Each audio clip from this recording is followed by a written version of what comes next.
এখন আমাদের সামনে বক্তব্য রাখছেন অধ্যাপক মিয়া গোলাম পরওয়ার। অধ্যাপক মিয়া গোলাম পরওয়ার। নারায়ে তাকবীর, নারায়ে তাকবীর। আসসালামু আলাইকুম ওয়া রাহমাতুল্লাহি ওয়া বারাকাতুহু। আলহামদুলিল্লাহি রাব্বিল আলামিন। সালাতু ওয়াস সালামু আলা সাইয়্যিদিল মুরসালিন ওয়া আলা আলিহি ওয়া সাহবিহি আজমাইন।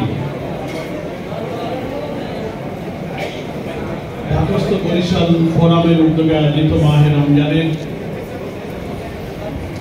এই রহমতের দশকে মোবারক এই আলোচনা সভার সম্মানিত সভাপতি, বরিশাল ফোরামের সভাপতি জনাব মঞ্জুরুল ইসলাম ভূঁইয়া, যিনি বাংলাদেশ জামাত ইসলামীর কেন্দ্রীয় কর্মপরিষদের সদস্য, এবং আমাদের প্রিয় শহীদ কাফেলা বাংলাদেশ ইসলামী ছাত্র শিবিরের সাবেক সেক্রেটারি জেনারেল, মঞ্চে আমাদের দেখতে পাচ্ছেন নির্বাহী পরিষদের সদস্য সহকারী সেক্রেটারি জেনারেল মোয়াজ্জেম হোসেন হেলাল ভাই, কর্মপরিষদের সদস্য জহিরুল রহমান বাবর ভাই, এবং আমাদের অন্যান্য জেলা নেতৃবৃন্দ, বরিশাল থেকে আগত ছাত্র এবং মূল সংগঠনের দায়িত্বশীল ভাবে অবস্থানরত অনেক নেতৃবৃন্দ এখানে আছেন, সুধীবৃন্দ আছেন, এবং এখানে আমন্ত্রিত বরিশাল ফোরামের আমার প্রিয় দিদি ভাই, আমরা আল্লাহ তাআলার কাছে শুকরিয়া জানাচ্ছি যে রমজানের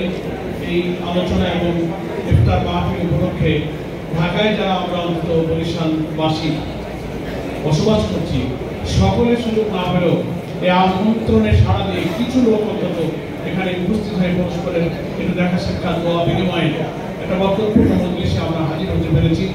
এবং আমিও আপনাদের আমন্ত্রণে আমাকেও আপনারা বরিশালবাসী করতেই মনে করে দেওয়া দিয়েছেন, এই জন্য আমি আপনাদের শুকরিয়া আদায় করছি। আলহামদুলিল্লাহ। দেখুন, এখন ইফতারির সময়ের জন্য আর 10 মিনিট এর মতো আছে। সভাপতি বক্তব্য হবে, দোয়া হবে, ফলে কথা আসলে আলটিমেটলি বেশি বলার সুযোগ নেই। দুইটা কথা আমি ছোট ছোট করে বলে আমি আমার কথা শেষ করবো, সভাপতির বক্তব্য এবং দোয়া হবে। পয়লা কথা হচ্ছে যে মাহে রমজান,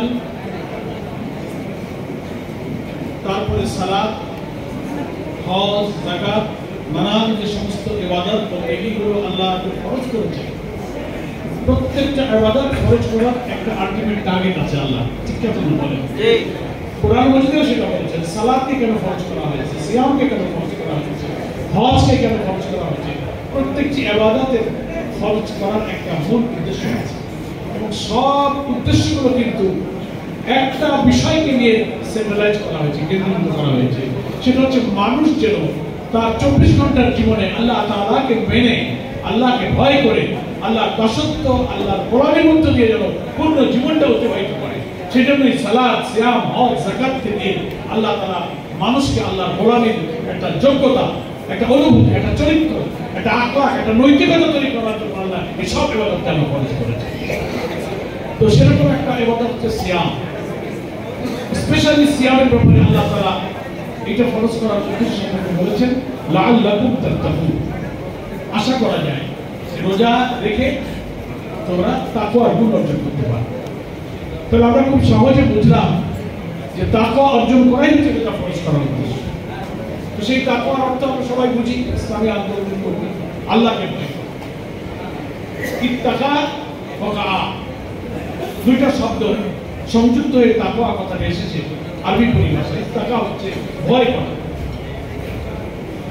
শাব্দিক অর্থে, ইসলামী পরিভাষায় আল্লাহ তাআলাকে ভয় করা, আল্লাহর পাকড়াওকে, আল্লাহর শাস্তিকে, আল্লাহর আদেশকে, আল্লাহর অসন্তোষকে ভয় করা। আর ওয়াকা হচ্ছে রক্ষা করা, বাঁচানো, সেভ করা, নিরাপদে রাখা। আমরা দোয়ায় বলি ওয়াকিনা আযাবান নার, আযাব থেকে আমাকে বাঁচাও।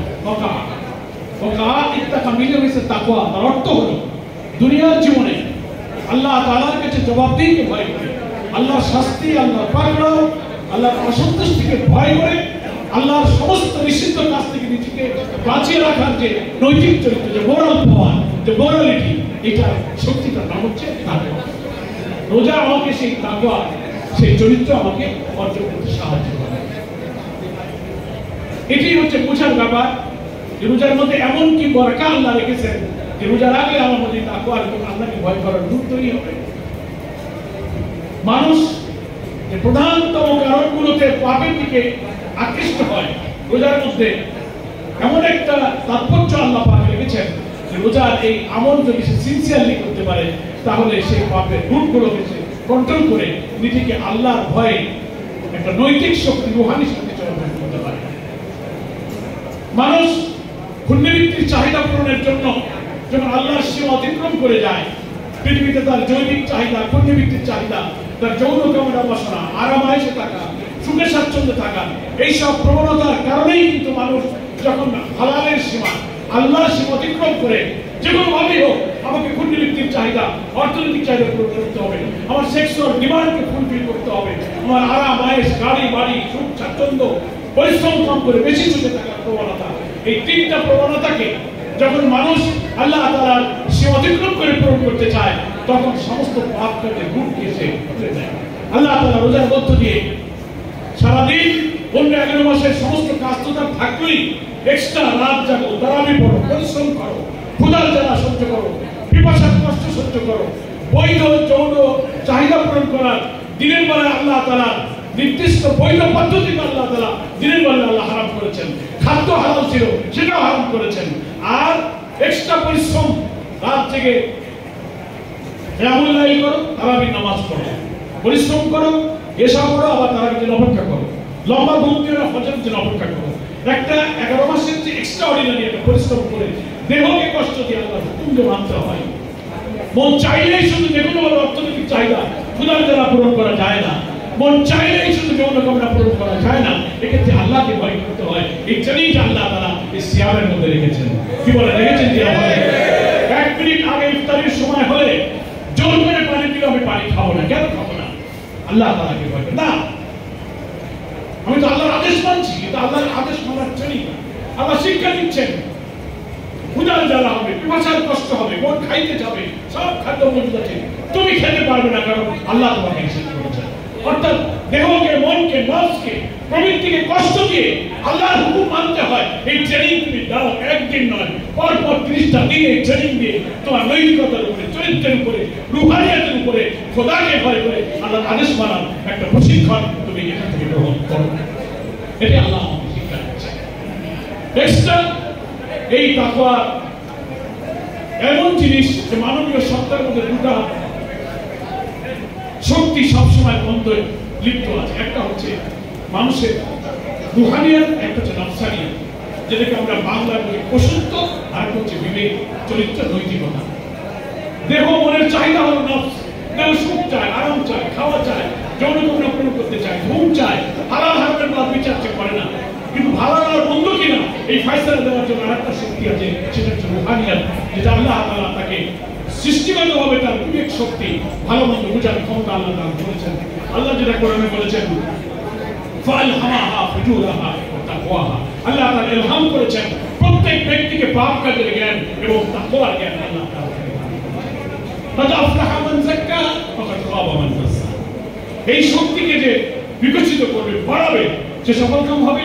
আর এটাকে যে চাপা দিয়ে রাখবে, বাড়তে দেবে না, সে ক্ষতিগ্রস্ত হবে।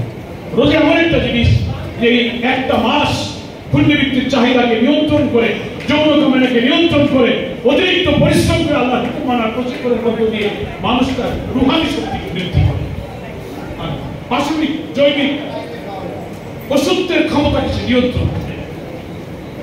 চাল, ডাল, ভাত, মাছ, তরকারি, মাটি থেকে তৈরি করে এই খাদ্য মানুষের জৈবিক শক্তিকে বাড়ায়, জৈবিক চাহিদাকে বাড়ায়, দেহকে সবল করে। রমজানে সেই জৈবিক শক্তিকে কমিয়ে দেওয়ার জন্য খাদ্য গ্রহণ নিষিদ্ধ করা হয়েছে। কিন্তু সেই রমজানে রুহানি শক্তি বৃদ্ধি করে, দুনিয়ার খাদ্য নয়, এটা আল্লাহর আসমান থেকে আসা শক্তি।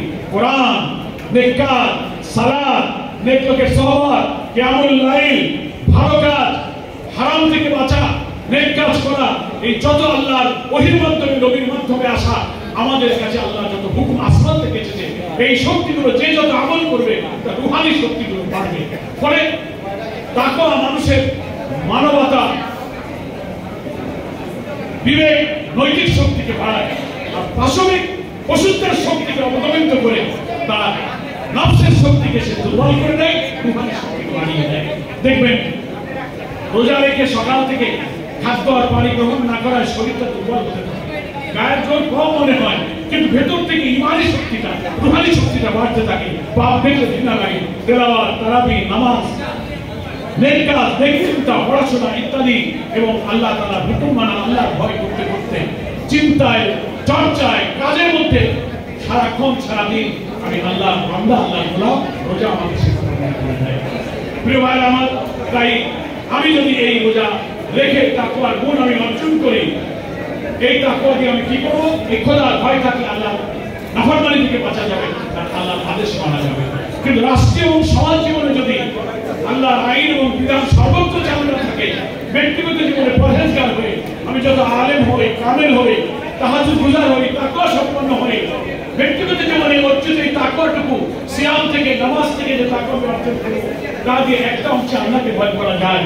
কিন্তু সমাজের এক বিস্তীর্ণ জায়গায় আল্লাহ তাআলা দিন বিজয়ী না থাকলে নিজে যতই তাকওয়ার অধিকারী হই, রাষ্ট্রীয় পর্যায়ে আল্লাহর বিধানের অনুপস্থিতির কারণে অনিচ্ছার সাথে বহু পাপ কাজ করতে বাধ্য হয়ে যায়। এই জন্য আল্লাহর নবী রাষ্ট্রে আল্লাহ তাআলা দিনকে বিজয়ী করতে বলেছেন। দিন যদি বিজয়ী থাকে তো মানুষের সব জীবন সহজ হয়ে যায়, আল্লাহর আইন মানা সহজ হয়। তাকওয়ার জীবন যারা অর্জন করবে তার জীবনের সব সংকট দূর করে দিয়ে আল্লাহ তাকে সহজ করে দেবে। এই জন্য এই তাকওয়ার ভিত্তিতে সমাজ এবং রাষ্ট্র গড়ার জন্য যে সমাজে আল্লাহকে ভয় করা যায় সেটি আল্লাহ করতে বলছেন। ওয়ালাউ আন্না আহলাল কুরা আমানু ওয়াত্তাকাউ লাফাতাহনা আলাইহিম বারাকাতিন মিনাস সামাই ওয়াল আরদ। ঈমান আনার পর আল্লাহকে ভয় করে কোন জনপদের মানুষ যদি সেই জনপদকে গড়তে পারে, আসমান এবং জমিনের বরকত আল্লাহ তাআলা সেই জাতির জন্য খুলে দেবেন। এটা আল্লাহই বলেছেন। ফলে আমরা ব্যক্তিগত জীবনে তাকওয়া অর্জন করব। একজন রাষ্ট্রপতি, একজন প্রধানমন্ত্রী, চেয়ারম্যান, মন্ত্রী, এমপি, একজন নাগরিকের অন্তরে যদি খোদার ভয় থাকে, দুনিয়ার কেউ দেখুক আর না দেখুক আমি কি অন্যায় করছি, আল্লাহ আমাকে দেখছেন, এই তাকওয়ার অনুমতি থাকলে সেই সমাজে, সেই রাষ্ট্রে শান্তি বিরাজ করে, অপরাধ দূর হয়ে যায়। রোজা থেকে আল্লাহ তাআলা আমাদেরকে সেই তাকওয়ার গুণ অর্জন করার তৌফিক দান করুন। আর বরিশাল ফোরাম বা ঢাকায় বিভিন্ন জেলার যে ফোরাম হয়, এসব ফোরামের দুটো টার্গেট থাকে। একটা হচ্ছে যারা ঢাকায় থাকি তারা সংগঠিত হয়ে নিজেদের মধ্যে সংযোগ রাখবো বিনিময়, আর যেখানে আমরা জন্মেছি সেখানকার আন্দোলনকে আমরা শক্তিশালী করার জন্য তাদেরকে কিভাবে সাপোর্ট দিতে পারি ঢাকা এবং সেখানে, এ ব্যাপারে আমাদের চিন্তা এবং ফিকির থাকা দরকার। আপনাদের সকলকে এই লক্ষ্যে, এই ফোরামকে মজবুত করার তৌফিক দান করুন। ওমা তৌফিক ইল্লা বিল্লাহ। আসসালামু আলাইকুম ওয়া রাহমাতুল্লাহি ওয়া বারাকাতুহু।